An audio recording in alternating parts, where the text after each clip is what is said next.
জুতা স্যান্ডেল তালাশ করি আমরা মার্কেটে গিয়ে, ঠিক কিনা বলেন? আরে জুতা স্যান্ডেল তো সারা বছরই কিনতে পারবে, ঠিক কিনা? নাকি আপনার জন্য দোকানপাট বন্ধ হয়ে যাবে ঈদের পরে? হ্যাঁ, আল্লাহর কসম করে বলতেছি, কোন কিতাবে, কোন ইমাম, কোন নবী, কোন আইম্মায়ে মুস্তাহিদ এই পর্যন্ত কোনো দিন বলে নাই রমজান আসলেই ঈদের জন্য নতুন কাপড় কিনতে হবে, নতুন জুতা কিনতে হবে, নতুন স্বর্ণগয়না কিনতে হবে, রমজানের শেষ দশকে তোমরা মার্কেটে গিয়ে পরে থাকো, এরকম কোনো কথা কোনো কোরআন কিতাবে কেউ কোনোদিন বলে নাই, ঠিক কিনা বলেন? কোনোদিন বলে নাই কেউ। কিন্তু আমরা কত বোকার স্বর্গে বাস করি। রমজান যত বাড়ে, ঈদ যত কাছায়, তত আমরা মার্কেটে নারী পুরুষ অবাধে মেলামেশা করে সব একাকার হয়ে যায়, ইমান আমল সব ধ্বংস দিয়ে জলাঞ্জলি দিয়ে রমজানের পবিত্রতা নষ্ট করে ফেলি। অথচ শেষ দশকে রাসূল সাল্লাল্লাহু আলাইহি ওয়াসাল্লাম বলেন, এটা তোমার জীবনের শেষ সুবর্ণ একটা সুযোগ আল্লাহ রাব্বুল আলামিন দিয়েছেন। পূর্বের প্রেসক্রিপশন তো চলবেই, নতুন শুধু দুইটা, সবে কদর তালাশ করো আর ইতিকাফে বসে যাও। আয়েশা সিদ্দিকা রাদিয়াল্লাহু তাআলা আনহা বলেন, ইয়া রাসূলুল্লাহ, যদি আমি সবে কদর পাইয়াই যাই তাহলে আমি কি আমল করব? রাসূল সাল্লাল্লাহু আলাইহি ওয়াসাল্লাম একটা আমল শিখিয়ে দিলেন আয়েশা সিদ্দিকা রাদিয়াল্লাহু তাআলা আনহাকে। আল্লাহর হাবিব বলেন, আয়েশা, যদি সবে কদর পেয়েই যাও তুমি একটা আমল বেশি বেশি করবে, আল্লাহুম্মা ইন্নাকা আফুউন তুহিব্বুল আফওয়া ফাআফু আন্নী, আল্লাহুম্মা ইন্নাকা আফুউন তুহিব্বুল আফওয়া ফাআফু আন্নী। অর্থ কি?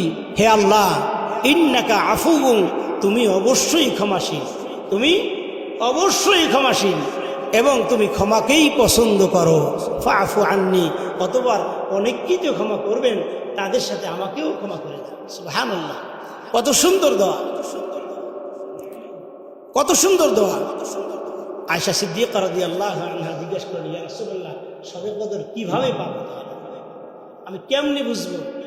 আল্লাহর হাবিব সাল্লাল্লাহু আলাইহি ওয়াসাল্লাম সুন্দর একটা পন্থা বাতলিয়ে দিলেন যে তুমি যদি একটা আমল করো তাহলে সবে কদর তোমার থেকে আর ছুটে যাওয়ার সম্ভাবনা নাই।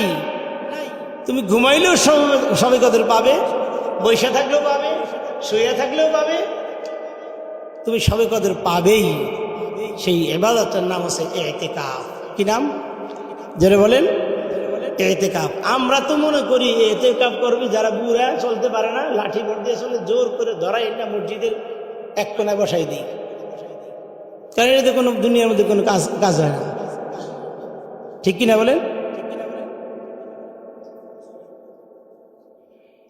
তো এমন একটা অবস্থা আমাদের মধ্যে বিরাজ করে। ইতিকাফ করতে হয় যুবক অবস্থায়, আর যুবক অবস্থায় ইবাদতে যত মন বসে, বৃদ্ধ অবস্থায় এত বসে না, ব্যথায় কোহাকুহি শুরু করে, এই কতক্ষণ বয়ে থাকে, আবার মাজা ধরে যায়, কতক্ষণ হাঁটে। ইতিকাফের এই মর্যাদা থাকে না। ইতিকাফ তিন প্রকার, একটা হচ্ছে নফল ইতিকাফ, আরেকটা হচ্ছে ওয়াজিব ইতিকাফ, আরেকটা হচ্ছে সুন্নাতে মুআক্কাদা কিফায়া ইতিকাফ। নফল ইতিকাফ হচ্ছে আমার অমুক অমুক কাজটা যদি হয়, আল্লাহর কাছে বলতেছেন, আল্লাহ যদি আমার মেয়েটা বিয়ে হয়ে যায়, আমার ছেলে বিদেশ যায়, আমার ছেলে ভালো একটা চাকরি পায়, অমুক অমুক কাজ যদি হয়, তাহলে আমি তোমার ঘরে 2 দিন বা 3 দিন ইতিকাফ করব। এটা হচ্ছে নফল, এটা হচ্ছে নফল ইতিকাফ। আর ওয়াজিব ইতিকাফ কখন হয়? ওয়াজিব ইতিকাফ যখন এই কাজটা ঘটে যায়, কি হয়ে যায়, যে আপনি নিয়ত করলেন এই কাজটা ঘটে গেছে, হয়ে গেছে, এখন এটা আদায় করা ওয়াজিব হয়ে যায়। যখন আপনি নিয়ত করলেন যে আমার মেয়ের যদি বিয়ে হয়ে যায়, আমার ছেলে বিদেশ যায়, বড়টা চাকরি পাই, আমি এইটা করতে পারি, ওইটা করতে পারি, এই নিয়ত করার পর যদি সংগঠিত হয়, তখন আপনার উপর ইতিকাফ করা ওয়াজিব হয়ে যায়। আর নফলটা হচ্ছে যখনই মসজিদে ঢুকবেন এতেকাফের নিয়তে ঢুকবেন। আমি এই মসজিদে ঢুকবো একমাত্র আল্লাহ তাআলার সন্তুষ্টির উদ্দেশ্যে, দুনিয়াবি কোনো স্বার্থের জন্য নয়। কারো সাথে দুনিয়াবি কোনো ফাহিশা কথা বলবো না, রাজনৈতিক আলাপ করবো না, ব্যক্তিগত আলাপ করবো না। আমি ঢুকছি শুধুমাত্র আল্লাহ তাআলার সাথে একটু সম্পর্ক বাড়ানোর জন্য। এই নিয়তে যারা মসজিদে ঢুকবে, যতক্ষণ থাকবে ততক্ষণ এতেকাফের সওয়াব লেখা হবে। আর সুন্নতে মুআক্কাদায়ে কিফায়া, সুন্নতে মুআক্কাদা কেন? রাসূল সাল্লাল্লাহু আলাইহি ওয়াসাল্লাম জীবনে কোনোদিন এতেকাফ ছাড়েন নাই এবং তাকিদ দিয়েছেন। এই জন্য সুন্নতে মুআক্কাদা। কিফায়া কেন? কিফায়া হচ্ছে রাসূল সাল্লাল্লাহু আলাইহি ওয়াসাল্লাম জানতেন এটা সবার জন্য কষ্ট হয়ে যাবে, সবার জন্য। কোনো কওমের কোনো আওতাধীন মসজিদের যারা একই এলাকায় থাকে তাদের পক্ষ থেকে যে কেউ একজন আদায় করলে সকলের পক্ষ থেকে আদায় হয়ে যাবে। এই জন্য এটাকে বলা হয় কিফায়া। রাসূল সাল্লাল্লাহু আলাইহি ওয়াসাল্লাম যেই আমলটা জীবনে কোনোদিন ছাড়েন নাই, ভালো করে শুনে কথাটা, যেই আমলটা রাসূল জীবনে কোনোদিন ছাড়েন নাই, সেই আমলটা আপনি জীবনে কোনোদিন করলেন না, আপনি আশিকে রাসূল দাবি করেন। কি বলেন? একবার এক রমজানে রাসূল সাল্লাল্লাহু আলাইহি ওয়াসাল্লামের 10 দিন ইতিকাফ ছুটি গিয়েছিল। পরবর্তী বছর রাসূল সাল্লাল্লাহু আলাইহি ওয়াসাল্লাম এটা কাজা আদায় করছেন। সুবহানাল্লাহ বলেন।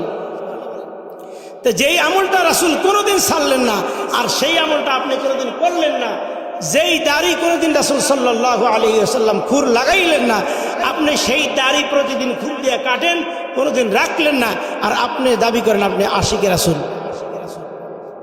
দাড়ি নাই আশিকে রাসূল, সুন্নত নাই আশিকে রাসূল, দেওয়ালেদের লেখে বিশ্ব আশিকে রাসূল। আবার পীর সাহেব দাবি করে, অনেক পীর সাহেবের দেখি এখন বর্তমানে দাড়ি নেই। মহাপীর, মহা ইমাম, জামানার ইমাম, মুজাদ্দিদে জামান, কত কি নাম।